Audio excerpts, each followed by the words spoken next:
But that said, it's the business of cricket also, which begins here in India. A lot of talk around whether this is going to really up the consumption. What are the trends that are going to emerge out of this, Aman? Absolutely, and there's so many various fields, when it comes to cricket. There's, of course, the TV rights, screening, ticket sales, merchandise, foreign tourists, all of that. And there's an interesting note as well that has come about. This is from Bob Cap, and they're expecting a boost of close to 18 to 22,000 crore rupees in terms of the gross output, though they have acknowledged that the upward bias in inflation could be about 0.1 to 0.5% for these 2 months.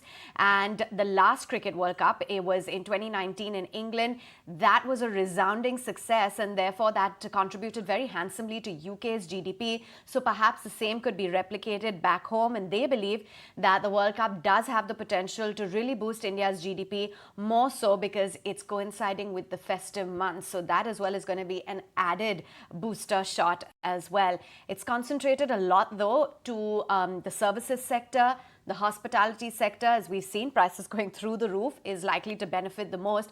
And just to put it into perspective, they have broken it down in terms of what the base case and the optimistic case scenario could be for various categories. For example, for TV rights, they're talking about a base case of 10,000 odd crore rupees, 12,000 crores optimistically.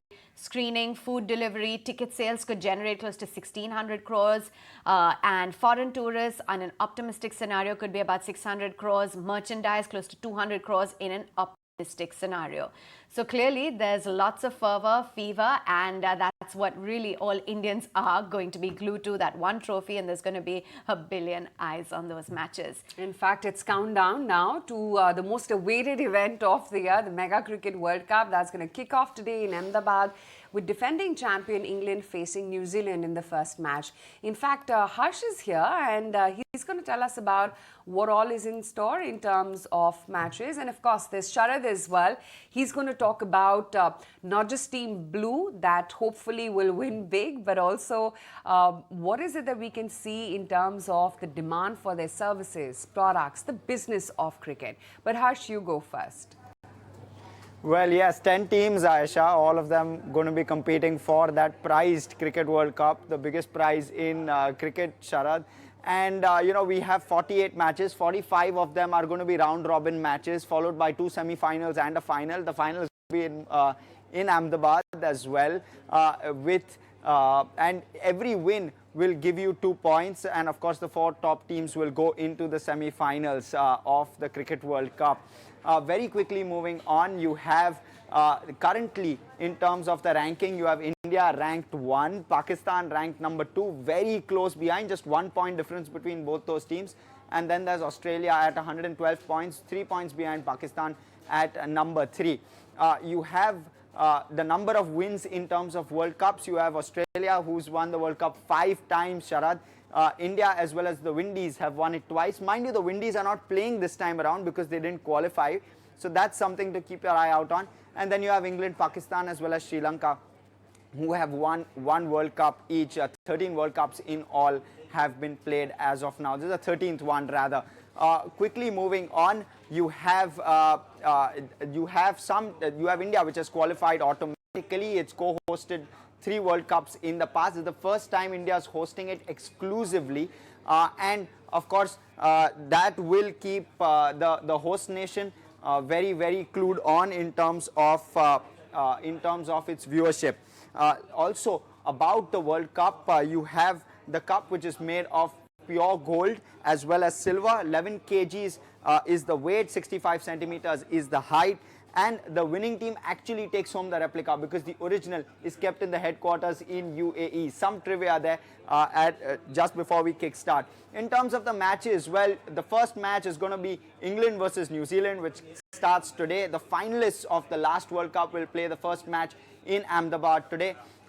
India plays its first match against Australia on the 8th of October, after which, of course, there is one more key clash, and then there is the India-Pakistan, much awaited, on the 14th of October. Definitely not going anywhere for that one, unless you're going to Ahmedabad, nowhere else. Yes, we have been actually discussing about that throughout our team, that has anybody got the tickets for India-Pakistan match, and that is where I think the entire discussion has been happening over the last 1 week, Harsh.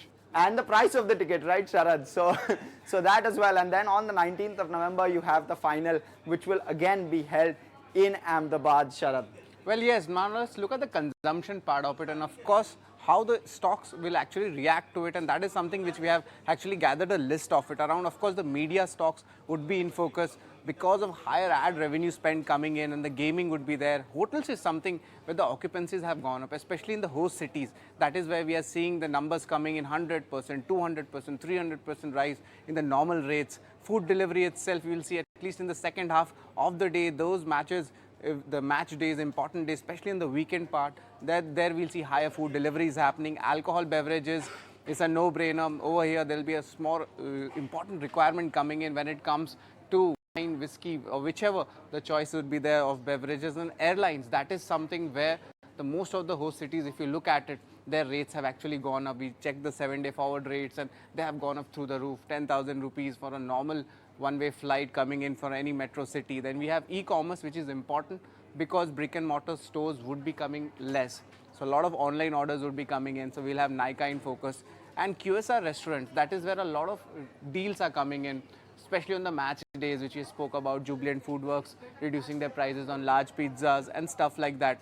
But there are certain places, Harsh, where the consumption might get stumped. Now, which are those consumption areas? Apparel and retail. I had spoken about the brick and mortar. Daytime, the activities might become less. Jewelry segment, that is something. Only the wedding segment might be actually functional. But the PVR, the movie theaters, no large releases coming in. The last releases, the proper ones were Jawan, Gadar 2. They went, they had a great business. So that might be a lull period. And theme parks. Who wants to go when the match is coming in? You go to your nearest bar, pub, or at home with your family members. So we might see kind of, like Imagica or something like a Wonderla, people might be going less to them. So these are the places where the consumption might take a hit.